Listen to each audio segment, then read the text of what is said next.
Olá a todos, sejam bem-vindos ao nosso programa.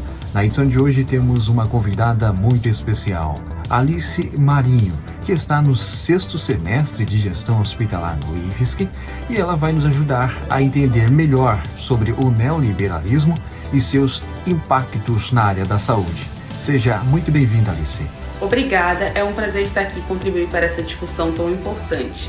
Para começarmos, Alice, o termo neoliberalismo é bastante comentado hoje em dia. Mas, afinal de contas, do que se trata essa ideologia econômica e política? O neoliberalismo é uma corrente que defende a redução da intervenção do Estado na economia, valorizando o livre mercado e a iniciativa privada como motores principais do desenvolvimento. Essa abordagem acredita que a economia é mais eficiente quando o Estado interfere o mínimo possível, deixando as forças do mercado atuarem livremente para promover o crescimento econômico. Podemos falar sobre as razões por trás do surgimento do neoliberalismo? O que levou as sociedades a considerarem essa alternativa econômica?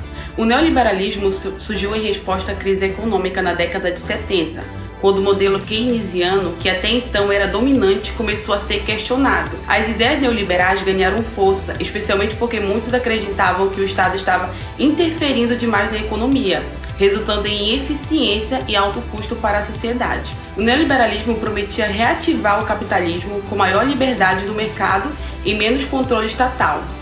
Muitos falam dos princípios fundamentais do neoliberalismo, mas quais são os elementos centrais dessa abordagem econômica e como eles se manifestam? Entre os principais fundamentos do neoliberalismo estão a redução dos gastos sociais e dos impostos, a desregulamentação do mercado financeiro, as privatizações das empresas estatais e as limitações do poder dos sindicatos. Esses elementos eles visam criar um ambiente econômico e mais dinâmico, no qual a competição e o lucro são os principais incentivos para a eficiência. Alguns países foram pioneiros na implementação dessas ideias neoliberais. Você poderia citar quais foram os primeiros governos a adotar esse modelo e por que o fizeram? O Chile foi um dos primeiros países a implementar políticas neoliberais durante o regime de Augusto Pinochet, na década de 70. E logo em seguida, o modelo foi adotado pela Inglaterra sob a liderança de Margaret Thatcher. Esses países buscavam resolver suas crises econômicas e restaurar o crescimento capitalista, apostando em uma maior liberdade de mercado e menor intervenção do Estado. O impacto do neoliberalismo na desigualdade social é algo muito discutido. Como você descreveria essas mudanças sociais?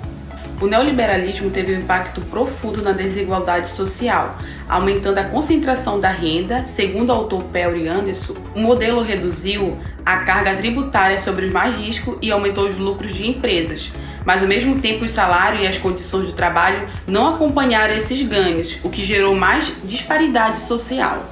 Em termos de emprego, quais foram os principais efeitos observados com a adoção das políticas neoliberais? Como essa abordagem afetou o mercado de trabalho?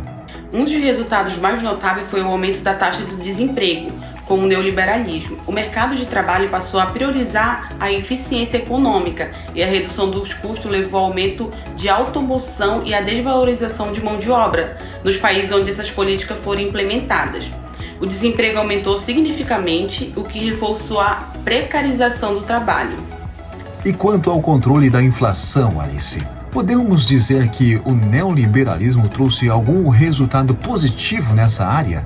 Sim, de fato, o controle da inflação foi um dos aspectos positivos das políticas neoliberais.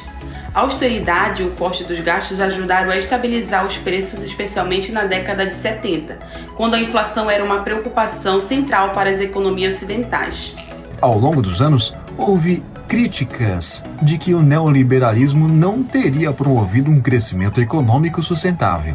O que exatamente significa essa falta de sustentabilidade na sua visão? Segundo Perry Anderson, o neoliberalismo não conseguiu gerar um crescimento econômico sustentável, porque favoreceu investimentos especulativos em vez de investimento produtivo. A desregulamentação financeira incentivou a especulação, o que criou instabilidade e impediu que o capital fosse investido em atividades que pudessem gerar crescimento ao longo do prazo. Gostaria que você explicasse para o pessoal que está nos assistindo a importância da desregulamentação financeira dentro do neoliberalismo. Quais foram as principais consequências dessa medida? A desregulamentação financeira foi essencial para o neoliberalismo, pois criou um ambiente onde o capital podia se mover livremente, facilitando o investimento rápido. No entanto, isso incentivou a especulação financeira, o que levou a uma desconexão entre o mercado financeiro e a economia real. Com o resultado de transações financeiras, começaram a superar o comércio de mercadorias, gerando instabilidade e bolhas econômicas. Legal. E por fim, Alice, como o neoliberalismo influenciou as políticas sociais? Podemos dizer que houve uma mudança significativa na relação entre Estado e a sociedade? O neoliberalismo propôs uma redução do papel estatal das políticas sociais com o objetivo de diminuir o gasto público. No entanto, paradoxalmente, os custos com o desemprego e com as aposentadorias aumentaram, o que manteve o peso das despesas estatais. Mesmo com a desaceleração do crescimento, os gastos sociais, a necessidade de atender a essas áreas essenciais, manteve o estado financeiro sobrecarregado. Muito obrigado, Alice, por compartilhar seu conhecimento conosco e nos ajudar a entender e compreender melhor como o neoliberalismo afeta a área da saúde e a sociedade em geral. E a todos, meu muito obrigado e até a próxima. Obrigada a vocês pelo convite e espero que essa discussão tenha sido útil para todos.